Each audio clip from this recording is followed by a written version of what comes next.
अरे कोई है? कोई है क्या वहां? अरे कोई है? प्यास लगी थी, क्या करूं? कोई है क्या? राम राम पंडित जी। राम राम। कहिए क्या सेवा करें आपकी? बड़ी दूर से आ रहा था, गला सूख रहा है, थोड़ा पानी मिल जाता तो। पानी तो है, आप पिला भी सकते हैं, लेकिन तनिक प्रॉब्लम। अरे कोई प्रॉब्लम नहीं है, तुम पानी पिलाओ, फिर प्रॉब्लम भी सॉल्व कर देंगे। वो तो ठीक है पंडित जी, लेकिन प्रॉब्लम बताने से पहले अगर पानी पिला दिया तो प्रॉब्लम बढ़ जाएगी। देखो भैया, मैं चक्कर आ रहा है, हमारी जान निकली जा रही है। पहले पानी, पहले प्रॉब्लम, पहले पानी, पहले प्रॉब्लम, अरे पहले पानी, पहले प्रॉब्लम। अरे ठीक है भाई, तुम अपनी पहले प्रॉब्लम बताओ। प्रॉब्लम तो आपकी है पंडित जी, हमारी नहीं। अरे हमारी तो एक ही प्रॉब्लम है, पानी। वो तो छोटा प्रॉब्लम है, लेकिन तुम्हारा दूसरा इससे भी बड़ा प्रॉब्लम है। अरे बताओ भैया, क्या प्रॉब्लम है जो तुम पानी नहीं पिला सकते हो? क्योंकि तुम मेरे हाथ से पानी पी नहीं सकते। अरे क्यों नहीं पी सकते भैया, हम तो मर रहे हैं, हम क्यों नहीं पिएंगे? इसलिए आप नहीं ना जानते कि हम कौन हैं। तो कौन हो? अरे हम वो हैं, सुबह झाड़ू लगाते हैं, दिन में जूता सिलते हैं, शाम को धोबी घाट पर कपड़ा धोते हैं। आपकी जात यहाँ है, हमारी यहाँ है। अब बताइए, आप हमारे हाथ का पानी कैसे पिएंगे? ये तो सच में बड़ी प्रॉब्लम है। इसीलिए तो कहा था कि बड़ी प्रॉब्लम है। अरे भैया, हमें तुम्हारे हाथ से पानी पीने में कोई प्रॉब्लम नहीं है, तुम बस पानी पिला दो। नहीं भैया, अगर सब कुछ जानते हुए भी हमने आपको पानी पिला दिया तो हमको पाप लगेगा, नर्क में भी हमको जगह नहीं मिलेगी। अरे ये तुम्हें कैसे मालूम? शास्त्रों में लिखा है। अरे नहीं लिखा भैया, कहीं नहीं लिखा है। किसने कहा? आप पंडित लोगों ने बोला, सब पंडित बोलते हैं। अरे मर जाऊंगा भैया, पानी पिला दो, वरना ब्राह्मण हत्या का पाप लगेगा। पानी पिला दिए तो शास्त्र हत्या हो जाएगी, हमसे ऐसा पाप न कराइए। अरे पिलवा दो भाई पानी, आशीर्वाद दूंगा स्वर्ग जाने का, मोक्ष दिला दूंगा। एक ब्राह्मण को पानी पिला दिया, हमारा मोक्ष का या चूल्हा में, ऐसा पाप न कराइए पंडित। अरे भैया मर गया, गया मैं तो गया, अरे मर गया, चक्कर आ, अरे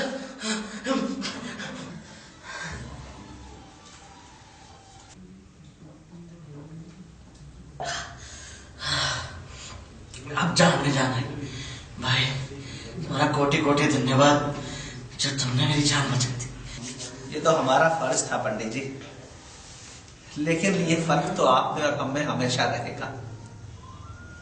हमारे दलित भाई प्यास से मर गए, लेकिन आपकी ऊंची जात वालों के कुएं से उनको एक पानी की बूंद भी नसीब ना हुई। ये तो परंपरा है, उसमें मैं क्या कर सकता हूँ? आप तो बहुत ज्ञानी हैं पंडित जी, हम तो निपट गवार हैं। पर बस एक बात समझा दीजिए, सदियों से हमारे हाथ का छुआ हुआ खाना आपके लिए अशुद्ध हो जाता है।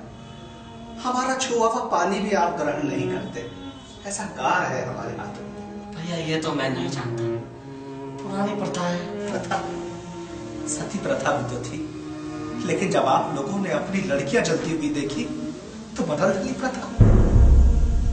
पंडितों के लिए तो समुद्र पार करना भी वर्जित था, लेकिन जब डॉलर देखे तो बदल डाली प्रथा। यह भी तो प्रथा थी पंडित जी कि ब्राह्मण पुरोहित रहेगा, क्षत्रिय राज करेगा, वैश्य व्यापार करेगा, शूद्र सेवा करेगा। लेकिन जब लोकतंत्र आए, मंत्री प्रधानमंत्री सब पंडित बन गए राजा। जब पूंजी का युग आया तो आप पंडितों ने खोल ली बड़ी बड़ी कंपनियां, बन गए पूंजीपति, बन गए वैश्य। और तो और जब कारोबार में फायदा दिखा तो पंडितों ने जूतों की फैक्ट्रियां लगा ली।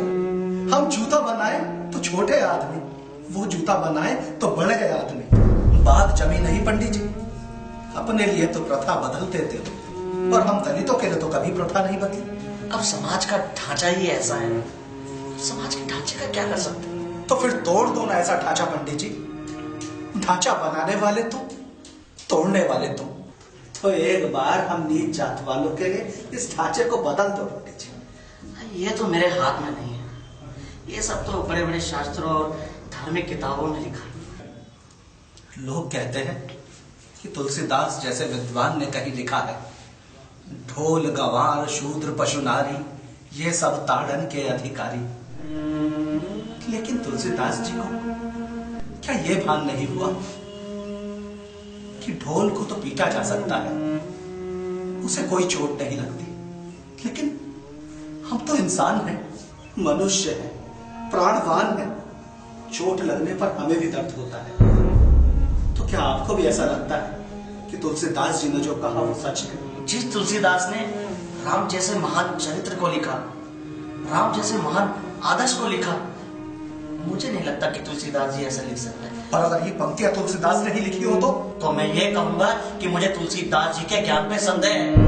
पंडित जी, शास्त्र कहते हैं कि ब्राह्मण ब्रह्मा के मुंह से पैदा हुए और हम शूद्र पैरों से। क्या मनुष्य मनुष्य में ये भेद स्वयं ब्रह्मा जी ने किया है? बिल्कुल नहीं। स्वयं ब्रह्मा जी भी आकर इस बात को कहें तो मैं इस बात को नहीं मानूंगा। और आपको क्या मालूम है पंडित जी, सदियों से चली आ रही इस कुप्रथा के कारण हिंदू धर्म का, हिंदू संस्कृति का कितना बड़ा नुकसान हुआ है। हमारे हजारों लाखों करोड़ों दलित भाई, कोई बौद्ध बन गया, कोई मुस्लिम बन गया, कोई ईसाई बन गया। क्या पंडितों को और ऊंची जात वालों को यह दिखाई नहीं देता कि उनकी जिद के कारण, इस कुप्रथा के कारण सदियों से हिंदू धर्म विभाजित रहा है? सही कहा दोस्त। अगर हम दलितों को नीच कहकर उनका अपमान करेंगे, उनको सम्मान नहीं देंगे, तो फिर क्यों रहेंगे वो हिंदू धर्म में? चले जाएंगे दूसरे धर्मों में। और तो और अंबेडकर जैसी महान आत्मा और बुद्धिजीवी हिंदू धर्म छोड़ के बौद्ध बन गए। और अगर हम अंबेडकर जैसे व्यक्तित्व का सम्मान नहीं कर सकते तो धिक्कार है हम पर। पंडित जी, अगर आप सब जानते हैं तो क्यों नहीं अपने समाज में ये आवाज उठाते? क्यों अपनी ऊंची जात वालों को नहीं समझाते कि अगर वो नहीं बदले तो लोग अपना धर्म बदल लेंगे? और अगर लोगों ने अपना धर्म बदल लिया तो भारत में एक और पाकिस्तान, एक और बांग्लादेश बन जाएगा। तुम ठीक कह रहे हो, पर मैं अकेला क्या कर सकता हूँ? क्यों नहीं कर सकते पंडित? जब तुम प्यास से मर रहे थे, क्या तुमने अपने जाति की परवाह की? अरे चाणक्य भी तो अकेला था और उसने अकेले पूरे भारतवर्ष को एक कर दिया। अरे पंडित, गौतम बुद्ध भी तो अकेले थे, लेकिन उन्होंने एशिया में पूरे धार्मिक क्रांति ला दी थी। महात्मा गांधी भी तो अकेले थे, लेकिन ब्रिटिश साम्राज्य की जड़ें हिला दी थी। अरे पंडित, तुम खड़े हो जाओ। क्या तुम्हारी जाति का कोई ब्राह्मण या ठाकुर खड़ा हो जाए इस कुप्रथा के खिलाफ, तो हम क्या, पूरे देश का कल्याण हो जाएगा, पूरे दलित समाज का कल्याण हो जाएगा। अरे भारत के लोगों, जैसे 1942 में भारत छोड़ो आंदोलन चला था, उस तरीके से जाति तोड़ो आंदोलन क्यों नहीं चल सकता? यदि ऐसा नहीं हुआ तो भारत का उद्धार कोई नहीं कर सकता। स्वयं भगवान भी भारत का उद्धार नहीं कर सकते। 1000 साल तक की गुलामी जो हमने सही है, उससे भी बदतर जीवन हमें भोगना पड़ेगा। और अगर